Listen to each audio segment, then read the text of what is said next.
It really is a pleasure to be here. My name is Javier de la Torre, and I'm the founder of CARTO. And again, it's great to see all of you here one more year. It's incredible that we've been doing this since 2016, and it always feels special here in New York, right? There's such a mixture of like different people working on geo. This is my favorite conference, in terms of like getting to know each other. So yeah, can't wait, to talk to you all during the conference. And yeah, one more year here at Columbia, right? And one more year that a lot of people have come together to talk about the spatial data science. There is, I believe, people coming from Ghana, from Europe and places like Serbia. There's some people from Japan, obviously a lot of people in US and Canada, Mexico. So thank you very much everybody for coming here. It really means a lot, like that, we as a community get together to learn and to share expressions and to share our visions. Yeah, just very glad to see you here. Before we start, talking a little bit of what I want to talk to you around my topic on CARTO analytics and so on, let's first, like look a little bit at the sponsors. As Helen said, we got like some great sponsors this year. There's a lot of booths, from them that you can visit. There's been over this year a lot of advancements when it comes to geospatial support in a lot of the data platforms, that, like including Databricks, Google, Snowflake. And so I think it's always great to visit them and see how they're advancing and providing capabilities for our industry. There's also a lot of data providers, which like it's technology and data are the two sides of our industry. So I mean, just really go and give them a visit. And thank you to them, for making this possible. Now, yesterday we had our workshops. I think a lot of you attended. I think for a lot of people, it's the favorite part of this conference. We got people, like doing workshops around storytelling. There was, workshops around Earth Engine, obviously on CARTO. There were some talks around insurance and risk analysis. It's a very hands-on experience, and you get to see a lot, how things get done. And one of the things that I was very curious to see is how many, and in the talks when I was there at the workshops yesterday, how many conversations we had around risk and things around, like climate change and the impacts that, it's having. And I think, like it is very appropriate to see, considering, what it's been happening recently here in the United States, in Florida, with the latest hurricanes passing by. It's kind of obviously, after like looking at it, like the effect that has happened in so many people, especially also in our team, like that being affected by those hurricanes, but also, like how important spatial analytics it is to cope with the effects of such events, right? Not only, how we prepare for them, how we are more resilient, and then, how we, how we get back together, right, with them. So I think, like it's a reminder from my point of view, like how important geospatial is. And sometimes, like we tend to forget, like how fundamental, like the analysis of a spatial can be, to save lives or, to prepare for a crisis like this. So it was pretty interesting discussions on this space. Now, one of the things that you can see is like these type of like events have effects obviously on things like insurance. Obviously in Florida is a very big like now case, the fact that like insurance is an issue. There's an insurance crisis, but like hurricanes like have effect on pretty much every other industry, right? And every industry can utilize spatial analytics for like adapting and working with them. So I think like it is one of those cases where you can see how like spatial. Like we like to say, everything happens somewhere, and almost everything can be analyzed from a perspective of location, right? And I think this is a great example of like where an event like this it affects every industry, and every industry can benefit from the work that we do here in spatial analytics. Now, sorry. What am I doing? Yeah, there you go. Yeah. And this connects very well, with the way when we started CARTO, with its mission of democratize spatial analytics. I truly believe, like this industry has the potential to adapt ourselves, to make like lives much better, to essentially live in a better world in a way. But at the same time, when I started, on this journey, the feeling was like spatial analytics was only in the hands of few people. At least, just look at here. There's a lot of people, but there's so much more people that could be kind of like doing spatial analytics. And the vision was that, if only we could make it more accessible, if we could democratize access to this type of analytics, we will see a much more impact on our society, on environment, on the way that we behave as society. So I think it's a really kind of like good reminder, right? That the more that we make our industry bigger, the more that we make people kind of like welcome them to our community, the bigger the impact we can have. It's also interesting, and this is going to be the topic of my talk, how do we democratize this access? And in part, our strategy is what we call by breaking the GIS data silo. So you're going to hear a lot around that. I'm going to kind of like just go over it in different aspects. So let's get started. First, let's talk about raster. So many of you are working with raster data. Raster data is one of the data sets more important for a lot of the use cases that we were talking around, like things like hurricanes, so on. A lot of the insights are captured in data in raster data sets, right?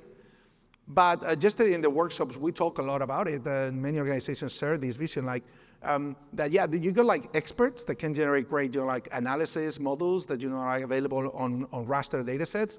But that then they have challenges to make this data accessible to all the people within the organization that are not GIS experts. For many of us here, a GeoTIFF is a very obvious format that we all know how to open and operate.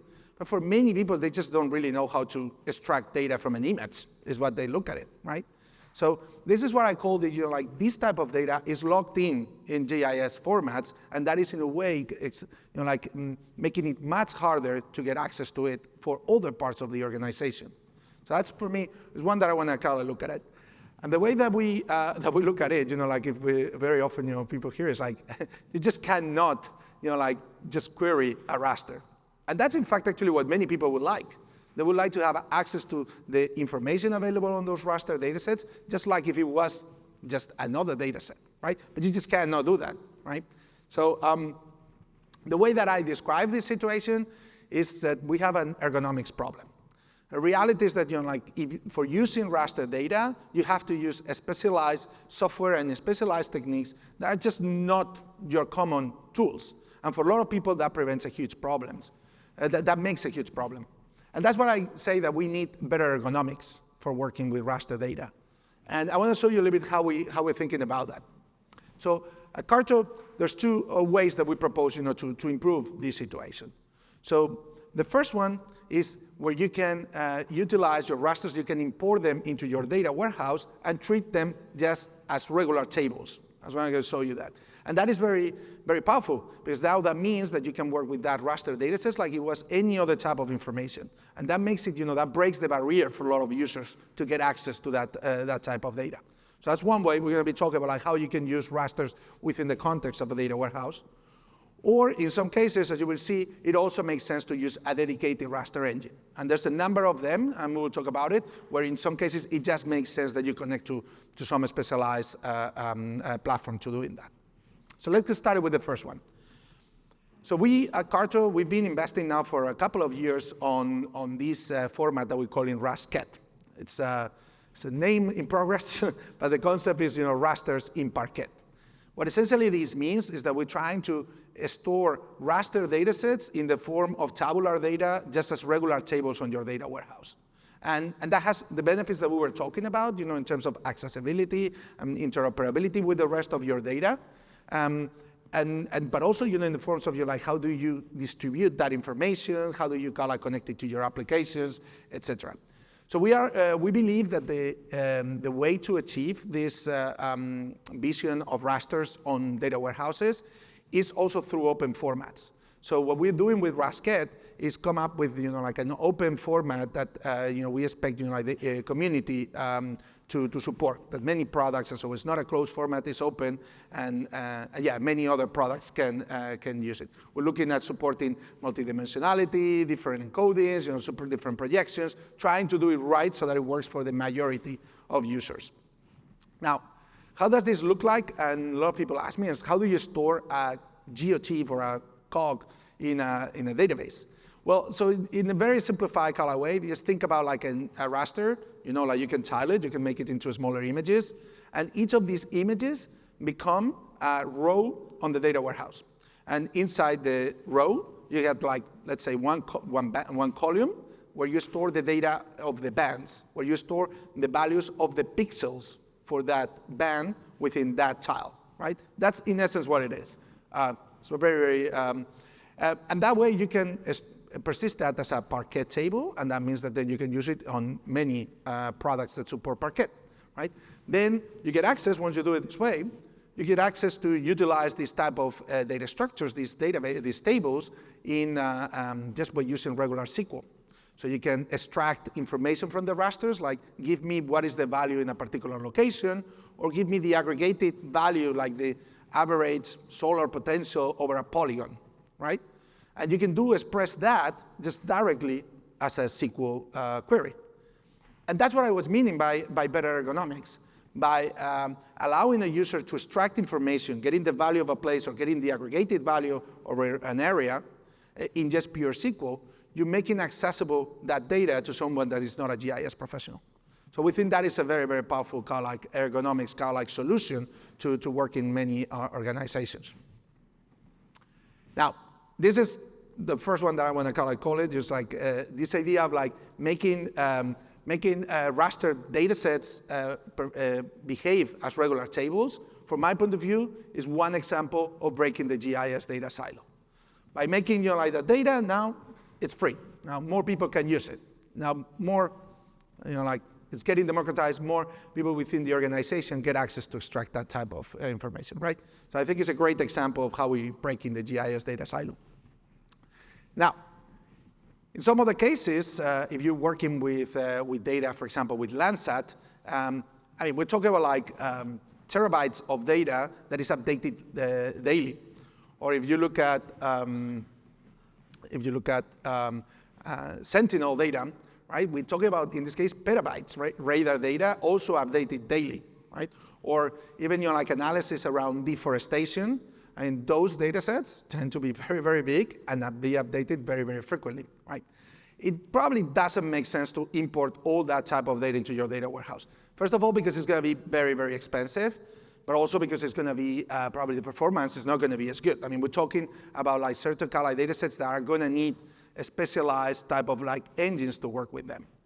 And one of the most popular engines for working with this type of data is Google Earth Engine. And there will be a presentation later which will explain more. But Google has invested more than 10 years now in this platform where they are putting together a lot of these remote sensing data sets available in a catalog together with computation to perform remote sensing analysis on them. So that's a very specialized engine to do that type of work. And it's extremely powerful. But at the same time, it can be quite complicated. So going back again to the ergonomics, it's a great platform to do remote sensing and to do advanced modeling and so on. But you're gonna be using some pretty specialized language and and terms that are gonna make it really just for a remote sensing experts, right? You wouldn't want to expose a product like this to a data analyst that is just trying to get access, to some of that information, right? So again, we got an ergonomics problem in here. So that's why we are been working with Google to introduce this new set of components in CARTO that we call workflows. It's a workflow extension for Earth Engine that allows you to access data and perform calculations on Earth Engine directly from CARTO via SQL. So you can essentially express, again, like I want to extract the value of a raster in a location or a reduction or an aggregation over an area. And CARTO will, through the data warehouse, will send the information to Earth Engine. Earth Engine will do the calculations and sends you back the data. Again, everything expressed as SQL. Under the hood, very complex analytics is happening and distribution, but that's all in a way hidden for the user, right behind these simple methods. Going back again, one thing is making the rasters and making the models, and another different work is actually using this. And we think this simplifies that a lot. Now, this is an example, a very simple example of using it. Yesterday there was a workshop, if you were attending, you could see it, of where using CARTO workflows, our low-code interface, you can just import a table, like for example, airports. And I just want to calculate where are the most windy airports in the world, right? So how you do that is like you start with points, the 35,000 airports, and then you have a raster, in this case, a global wind atlas data set that tells me like wind conditions anywhere in the world, right? How can I just extract the average wind speed at 100 meters from that raster and just take it to my table on the airports table? That is what most people just want. They say like, no, I just want this information as just one more column on my data warehouse. So that's what we like doing in here. So the enriched table with winds at 100 meters, that component that we're using here is just taking care of extracting that information and adding an extra column to your original table with the average wind speed at 100 meters for all those locations, and then you can continue your analysis as you will do, right? That's what we're trying, that's what we are proposing in here.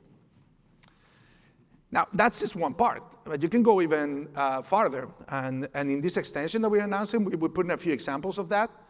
We can start like having even simplified functions to get, for example, precipitation or temperature, just in SQL.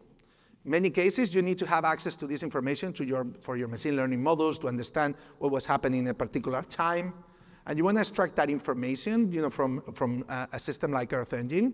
We can encapsulate all that to simple functions like this. Yeah? Wouldn't it be awesome to just be able to do something like get flooding risk, and you just pass a point, and you get back like an index? That's really accessibility, the type of accessibility that we're thinking about. So one more time. So providing access to these really large data sets and like this planetary kind of like infrastructure, like through simple SQL, for me is another great example of breaking the GIS data silo. It means that you don't have to become an expert in remote sensing on Earth Engine to be able to actually use it, right? I think it's another great example of that. Now, one issue that we have is like if you're using CARTO and CARTO workflows, we have already more than 100 components that you can use to do buffers, like machine learning. You can do now AI. We got all the type of operations that most people need to perform a spatial analysis. And it's getting really, really large, right? So the problem that we were having is like, how can we keep adding more functionality without cluttering entirely the experience?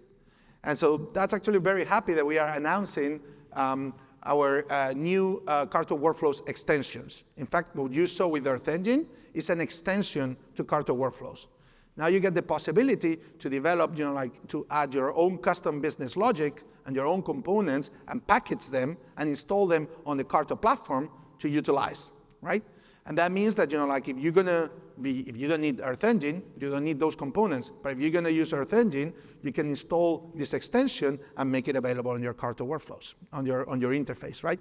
So we think it's a very powerful kind of mechanism for now extending and even going much more into specific, again, trying to provide like very connected kind of like solutions, or I would say like code for specific problems in a way that is easy to understand, right? If I can have a component that, just like get precipitation, that's much easier to understand than, go to a image collection and do a reduction analysis, right? So this is how it looks like, by the way. So now on the CARTO interface, you can just click on Manage your spatial extensions. And these extensions actually can be packaged as zip files that are distributed, or we will just put them on the platform for you to download. And they're just built using SQL code. So you just package them with some metadata around it, distribute it, you get like the icons and so on, and that's how you actually get them inside your account. Now, we are starting with 3 extensions available today. So the first one, you just saw it, is the extension to use Earth Engine. That's actually distributed as a new workflow extension. But we also have one for telecommunications, especially for signal propagation. So many telcos want to have access to create propagation models, and that is in an extension, again, very specific for that industry. And the last one is on environmental APIs. So Google has released a number of APIs to get access to things like air quality, pollen, like solar potential on roofs. So very, very specific type of APIs. But you see, this is extensions we think is going to allow us to add much more rich type of components to the product without cluttering, with hundreds and hundreds of components. So, so that's all very good. I'm very excited about that. And if you want to use it, it's already available on CARTO for every user. Now, I want to talk about also how cloud native, and you've heard me, over the years, how important it is, this momentum that I'm talking about, connecting the geospatial world with the rest of the analytic world. And that is happening through what I call this cloud native movement, right? So as more and more data is moving to the cloud, and more the analytics products are becoming cloud native, that is giving us a lot of potential, to include geo as part of that. And it was only 2 years ago that I was here presenting a new initiative for GeoParquet, a way to represent spatial data in Parquet format, which was a proposal to really increase interoperability of geospatial data on a very, very common analytics format, right? And I'm so happy, that only 2 years after, we are announcing today the first major data warehouse that is adding support for GeoParquet, which is BigQuery. So this is great. I mean, in only 2 years, we got now finally GeoParquet installed, available in a major data product like this. So I think is a huge achievement, and I'm so glad that Google has been working with us, to make this happen. Now, that means that you can export any table on BigQuery as GeoParquet, or you can import GeoParquet directly into BigQuery, or you can even query a GeoParquet file on cloud storage without even importing it into BigQuery as a remote table. So it's really, really powerful implementation that they've built. Now, and once you got these GeoParquets from BigQuery, you can use them in many other products. You can use them, for example, in DuckDB, right? So, and the geospatial data types, they're maintained. So this was the objective that we had in here. You got geospatial data in BigQuery, you export it, you can now have it in DuckDB, and the geospatial data type is maintained, and you can operate with it without having to do any conversions or read any metadata. So that's awesome. But that's DuckDB. Also, GeoPandas supports now GeoParquet, and you can also load them like that. Or Sedona.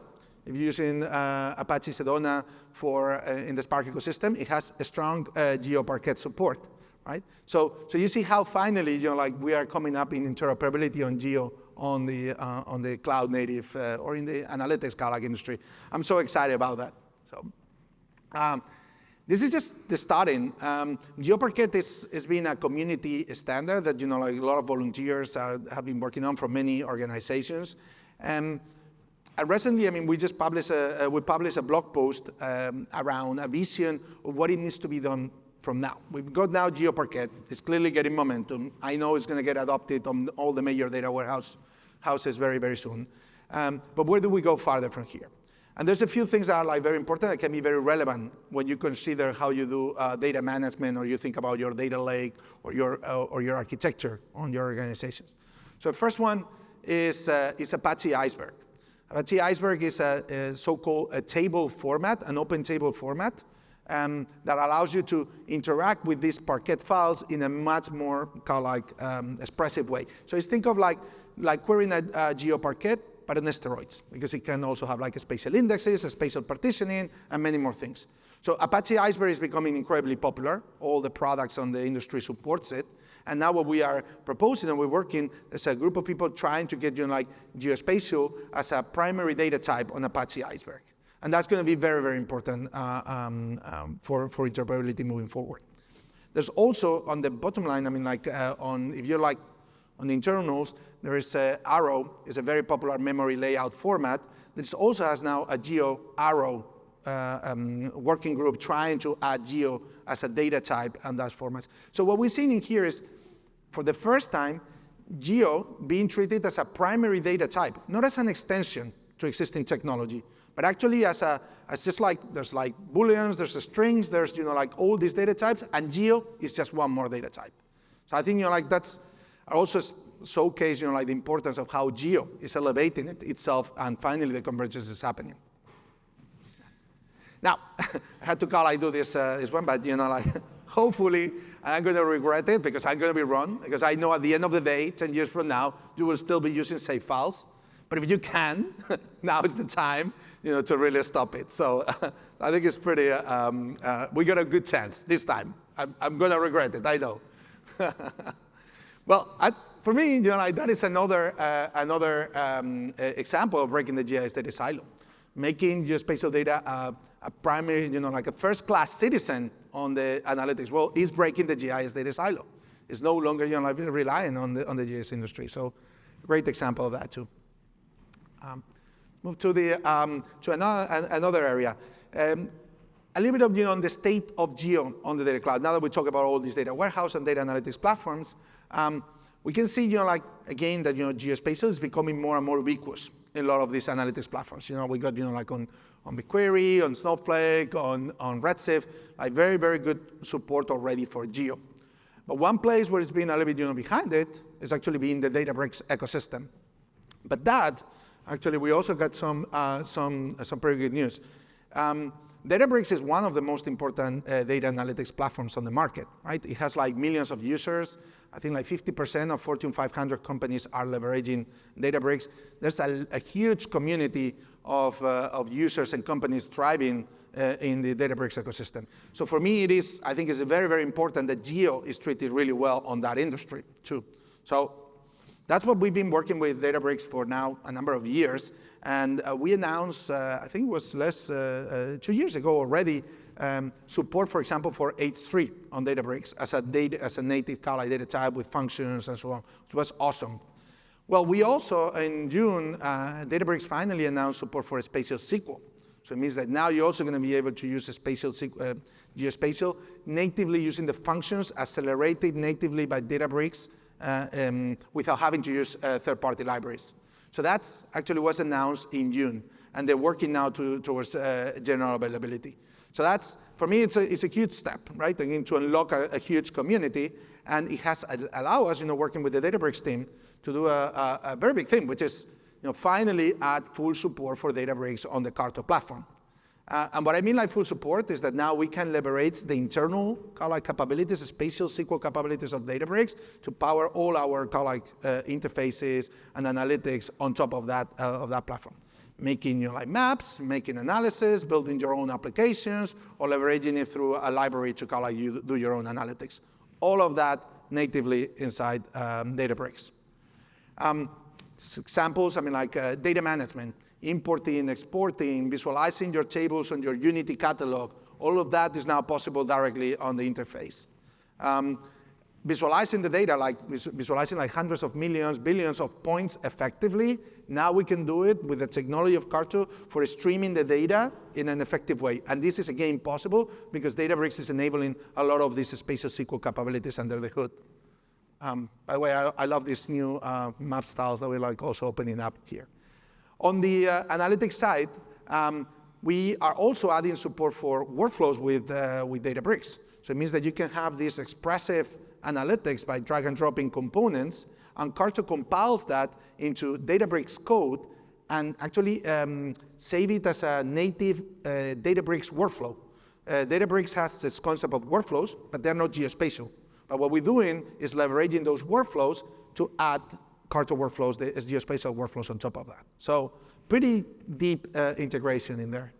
And finally, you can also use all these capabilities to embed it into your own application using our APIs and SDKs. Last bit I want to announce, the way that we're integrating is through the usage of our CARTO Analytics Toolbox that is available on many other platforms. We're now finally also releasing it for Databricks. And that means that although Databricks has some spatial SQL capabilities that we leverage, we add more functions on top of that, to do things like raster analysis, to import data sets. We could then specialize methods to work with telco, like these radio maps and those type of very specialized analytics that we provide on top of Databricks. They're all built in our analytics toolbox that leverages a spatial SQL behind the scenes. And if you don't have a spatial SQL, we leverage the open source Apache Sedona project under the hood. And we make that all available in our analytics toolbox. So pretty excited around that. So a few kind of like connections in how we've done this integration. So the first thing, like we are done it, by integrating with Unity Catalog. So if you are on Databricks, you know how much of a big deal that is. That we work with the modern catalogs in the Databricks ecosystem. We also work with the latest engines of Databricks with 15, and so it's future-proof. So it means that you can use all these capabilities I'm expressing, including Sedona, in Databricks engine 15 plus, right, clusters. You can also use them with the Spatial SQL. We got integration with CARTO workflows. Sorry, just kidding. And it's serverless ready. So again, a very, very deep integration with the Databricks stack. So to try to utilize as much as we can all the capabilities that it offers as a platform. So very, very excited about that. We also recognize that for many organizations, they're going to need quite a lot of training on or call it professional services helping them to call it use Geo on the Databricks ecosystem. So we're working with a number of partners to help them create trainings using CARTO and Databricks to get, do geospatial workloads on the Databricks ecosystem. So if you're interested, you will hear more from our partners as we work with them. Now, to me, it's another great example of breaking the GIS data silo, right? Like letting these millions of users go now on Databricks, be able to use Geo natively is a big, big breakthrough also to open up our industry. So I'm very excited also of this way that we're breaking the GIS data silo. Now, the last part of the presentation I want to talk is around AI, right? And AI obviously has a lot of potential in many, many fronts. But one of the places where we're most excited about the usage of AI in our industry is on the potential to provide accessibility, to democratize, again, to help people to understand and to use better maps and spatial analysis. And I always put, this example of, there's 4 million GIS users, but there's 8 billion speakers, right? There's 8 billion people, right? So if we could express spatial analytics and we could help users interact with maps in natural language, the barrier of entry to our industry will also be very, very heavily reduced. And that's what we've been working over the last year, and we're pretty excited. So we announced in Spatial Data Science Conference in London, the beta program, and now we finally have available for everybody to try what we call CARTO AI Agents. And this is a way, to leverage AI to help use maps and spatial analytics just in natural language. But better than telling you, I got here Helen, if you can come and give you a live demo on it. Helen. Thank you. Hello again, everyone. Nice to see you all. So let's imagine that we are data analysts working for a telco company. We're trying to help our stakeholders make a decision about where they need to invest in to improve infrastructure and performance based on existing performance and demographics. Maybe we've built this map in CARTO. For those of you who aren't familiar with CARTO, this is CARTO Builder, our map editor tool. And we've created this map for them, which is great, and it works really well. But for them to be able to use it a bit more efficiently, and for all of our diverse users to be able to use it a bit better, we've now built into this some AI agents to help them. The way that we add that to our CARTO Builder map is the eagle-eyed amongst you might be able to see this window here. This is our new CARTO AI Agents panel. And all that we do here is a really easy setup when you're adding an AI agent to your map. You just need to give it some context. So you add in, as you can see here, very easy to do, context about your map. You add in some conversation starters, and you add in a user guide. That's absolutely it. So now we have an AI agent available to use in our map. We just turn it on here. And let's move to the public version that our stakeholder will see. So now you can see we're looking at the exact same map, but this is the version that our users can use. And we now have this option at the bottom of the map, which is our AI agent. So let's open that and zoom in. And let's just ask it a really simple question. What is this map? And what it's doing is it's now taking over the map, and it's having a look at the layers that are in the map. It's reading the widgets that you can see down the side here, and it's going to come back with an answer that describes the map. Let's zoom in and take a look what it says. It tells us the name of the map. It tells us what it can be used for to gain insights on optimizing our network infrastructure, loads of information to help the map user not just jump into the map and sort of go, oh, what is this? They now know exactly what they can use the map for. Let's ask it a few more questions.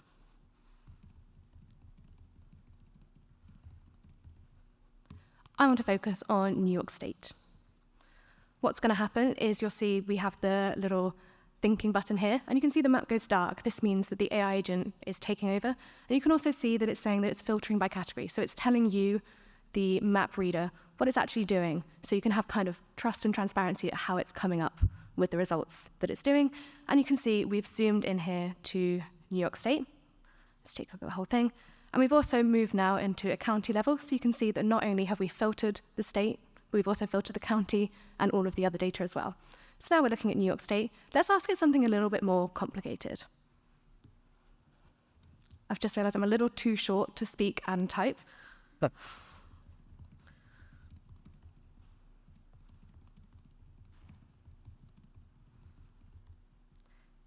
So which county should I focus on to improve network performance? Let's send that. So again, these are very sort of, we're not using any geo-specific terminology here. We're not using anything advanced. We're just asking a question like we would ask someone else who's in the room. You can see now we're reading the widgets again. The map's gone dark and taken over. And we can see we've got an answer here. To improve network performance in New York State, you should focus on Kings County due to the high population and the average download speed. The way it's done that is if you think back to the prompt that I've set up, I've given the agent some information about the kinds of answers that these people will be looking for. So let's do one final thing here.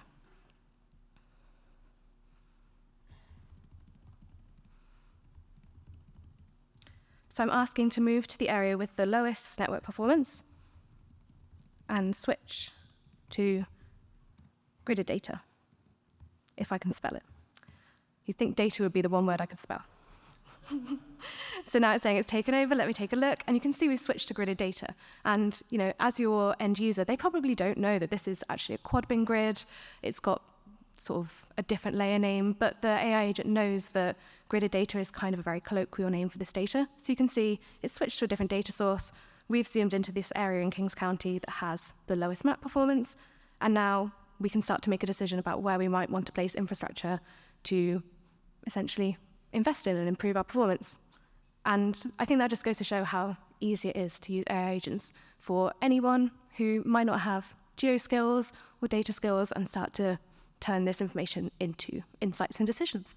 That's everything for me. Thanks, Torre. Thank you, Javier.